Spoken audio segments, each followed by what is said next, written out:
All right, the race for New Jersey's next governor heating up as voters head to the polls today for the primary, with 11 major candidates vying for the nomination in a race that could define the future of the state. Joining us now, Guillermo de Veyga, the Vice President for Strategic Initiatives and University Relations at William Paterson University. Guillermo, good to see you this morning. How are you? All right. How about you, Chris? All right, so let's talk about this. Polls opened earlier this morning. As far as voter turnout, what are you expecting for today? Yeah, great question. So far the anticipated voter turnout has been great. Far exceeding everyone's expectations. But it'll be interesting to see how the rain affects this. I think the numbers could exceed the 800,000 projections that we have seen so far. We will see by the end of today. There is talk that this primary is being viewed kind of as a national bellwether for the Democratic Party, although they say this with every election since the new administrations. What are your thoughts on that overall? Yeah, of course. I mean, everyone always says that. You're 100% right. But I think it's true. It's somewhat of a bellwether. Obviously, Virginia and New Jersey are always seen as that because they're the first elections after a new president comes on board.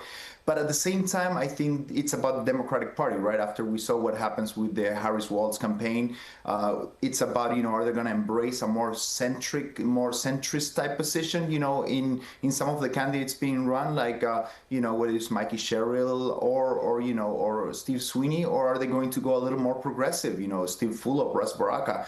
So we're going to find out. There are a number of names on the Democratic side that you've just mentioned. They're leaving out Josh Gottheimer, who's another very popular, candidate with name recognition. Who is the standout in your estimation right now, or front runner, I should say, on the Democratic side? Yeah, of course, and my apologies to the congressman. But yeah, I do think that this is Mikey Sherrill's race to lose at this point. I think, we have a couple of dark horses out there in terms of who could, emerge out of nowhere and have the vote come out for them. But I do think Mikey Sherrill could win, and on a battle of 6 different candidates.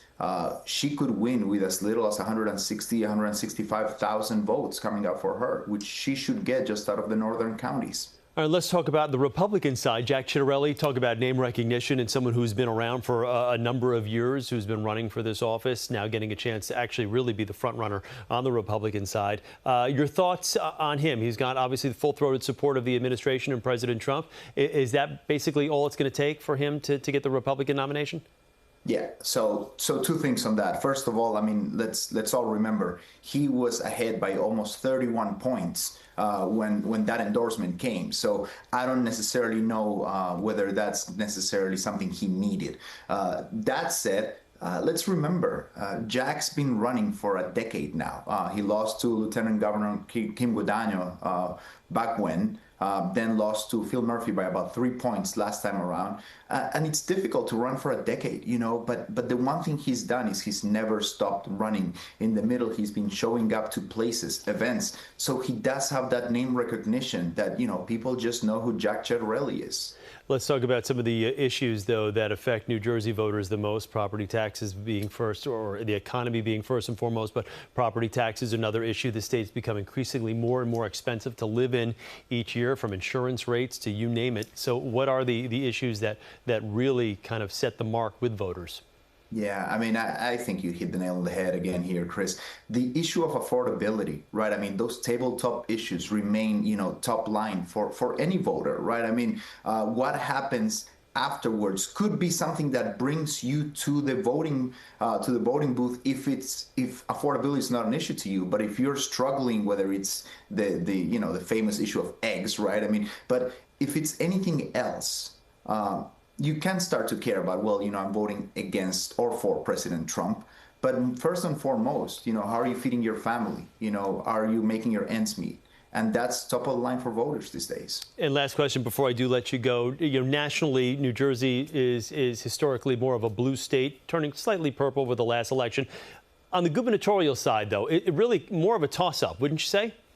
Yeah, 100% again. I think that at the end of the day, we like to see that switch between red and blue in the state of New Jersey, right? It's been since 1961 that we elected 3 Democratic governors in a row.